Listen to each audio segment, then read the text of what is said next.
we're back. I'm sorry, I had to get some battery power and everything moved around. So you may see some old stuff, but I'm sure you'll see some new stuff as well. They are in full combat mode. I believe they started roughly 45 minutes ago. I believe it's 2 hours of battle and just really, really nicely painted armies here. One of the things you're going to notice about Warhammer tables that's significantly different than 40k tables, if you're new to the hobby, is the population density of the terrain. The footprints tend to be quite a bit smaller, and there's a very good reason for that. It's formation-based combat versus squad-based combat. Squad-based combat, they can usually move over things more easily, through things more easily. Not so much for the formations. The formations is kind of like wielding a ship. Think of it that way. So you've got a kind of like a Greek vessel, you've got to work your way around these big rocks of terrain, so to speak, for lack of a better analogy. And so they've got to take that into account because the formations can be so big. For instance, look at the size of that formation. It's huge, and they get bigger than that. So, and when you have full battle lines of formations of troops and you're trying to get at the enemy, you don't want too much terrain to get in the way. Enough to make it tactical, but not to the point where it gets difficult. Apparently they were using a scenario concept where you've got to control that plexiglass area. That's really a slick concept. I really like how they did it too, because it doesn't get in the way, but it's very clear what you need to control. So that is awesome. These are, man, these are really, really, really well painted. I don't want to interrupt the guys playing so much. Oh, okay. But you gotta get close up to really see it. The other thing about formations versus squads is when formations are close together, it's hard to pick out all the detail work. I'll get 9. Lavish. I'll have 5 to your 9. A ton. And so it's just one of those things that's a shame that you can't see more of them. Now with skirmishers, again, 40k, a lot easier to see the paint. Very nicely done, guys. So that's our Lucia Bensky. This is cool. Love it. So you general within 12 inches of them? No. Okay. Nice job. Nice job. Oh, those are pretty too. That's what absolutely kills me is how good you guys are. You guys really do rock. 27 years of painting, it's got to pay off eventually. Gee, 27, well, geez. Okay, I don't feel so bad now. See what I mean? That's the kind of dedication these people have.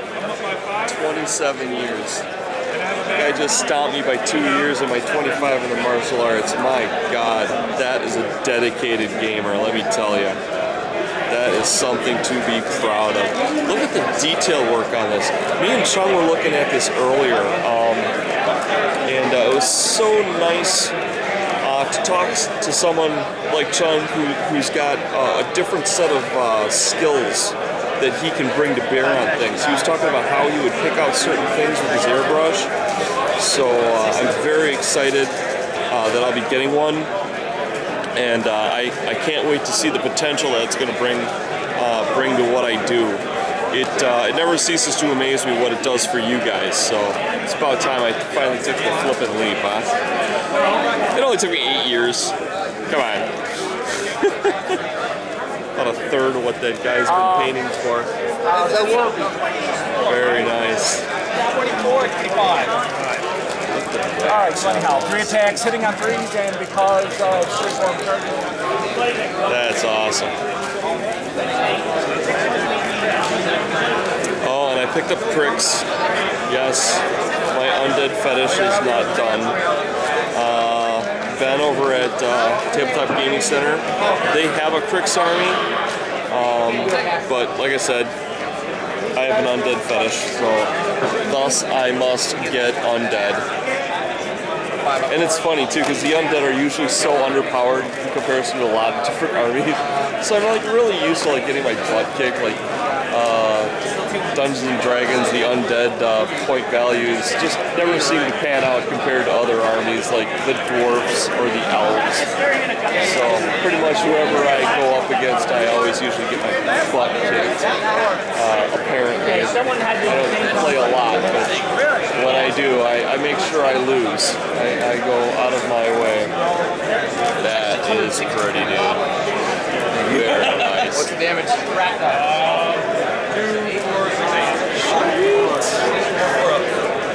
Very nice.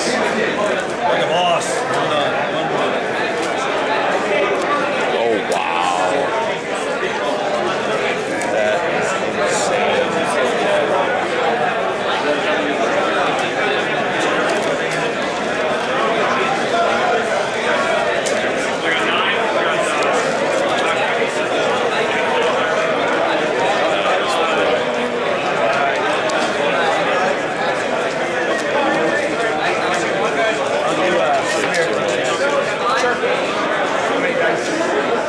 Awesome.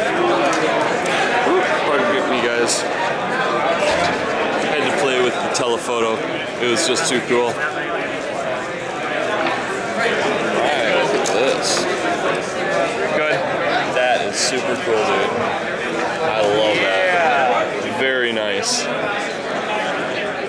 That's we're going to lob into your Uther Vanguard. very cool. These models.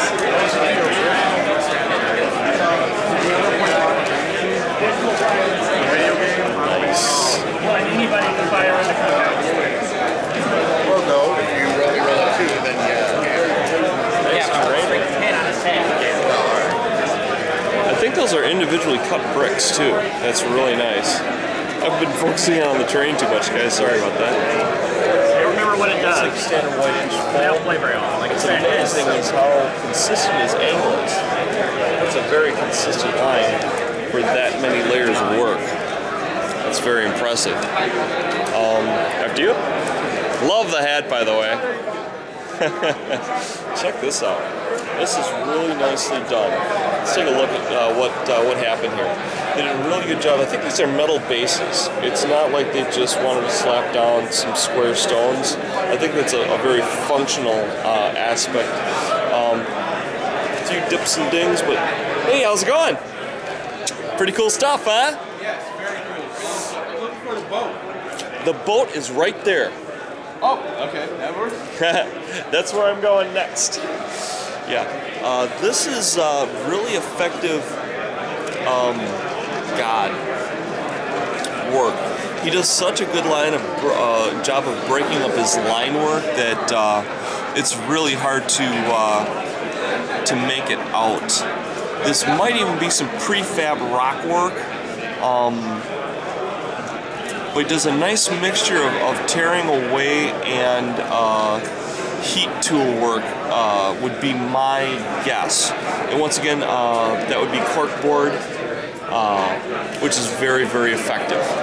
But super, super job on that. It's really hard to do stonework to that level, and I really gotta, give a shout out to what he did. Beautiful, beautiful work. This is crazy impressive. It is an orc. Let's see if I can do this. Check that out. That is stupidly cool. That is awesome. I'm going to show you the back of it now. Orc Mountain did a really, really nice job of distress work. Covered his level lines beautifully. Just really well done. Very, very inventive use of interior work. Love his level work on how things get around. It's got an actual internal well. Check that out. I kid you not, that's an internal bridge. That is sweet. Look at all that work that was done there, guys. That's just crazy impressive. This is the kind of stuff that just, if this doesn't get your heart racing on terrain making, I don't know what will. Except for maybe this. And we're gonna go there right now. This is a ship in a trunk, a massive ship. That is so unbelievably cool. It's got a massive sail on it, nicely done, airbrushed, I'm pretty sure. It gives the impression of curvature that's not necessarily there. Very nice shade work. The dry brushing. He left. I actually thought him as Yeah, I would think this is dry brushing. It might be some inking, but look at the water actually coming on board. I don't even know how they. Hold on, baby girl. I'm not even sure how they did the actual tentacles, but I would guess that they use Sculpey for the cups. This nice gentleman right here is the one that made it. Ah, I have questions for you, my friend. Oh my God, this is beautiful. But yeah, if you check out the woodworking, the piece that's so nice about it is he has so many different layers of brown. It's very rare that you see someone use that many layers of brown going into their woodworking. So really nicely done, nice resin work with the water, really, really beautiful, and it's all this guy's fault. I'll swing around the back so you guys can see the face of this guy.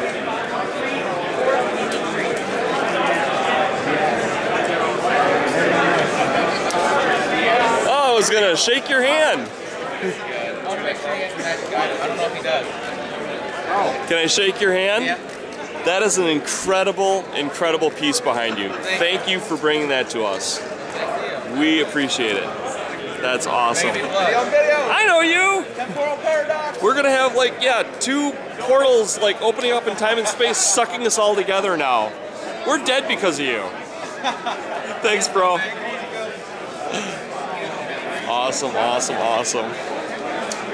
This is a beautiful place this is being held at. Check this out, right outside.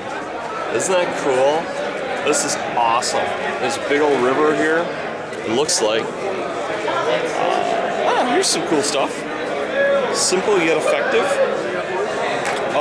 This might be like a lot of vertical tear work. If I were to guess, I would say yes. The reason I would guess that it's tear work versus heat tool work is if you look really closely at it, you're going to see a lot of texture inside the grooves. That's usually the sign of a tear as opposed to a heat tool. So, How we made that. I need to see that. That's awesome. Yes. Oh, and I have to show this off because this is incredible. Yeah, I'm gonna put these 2 on this one right here. This guy on this one. These horses can go on that one too. Can I ask where you got the dinosaurs? Yeah, they were like a toy prehistoric model building set. Really? Because I've looked for stuff like this. I've never seen quite that I just size. looked at eBay. I just dinosaur skeletons and. I'll have to check that out. That's very cool. Thank you. So I will need your toughness. All right. Okay, baby girl. I will need 4s and 5. Say goodbye. And, Bye bye.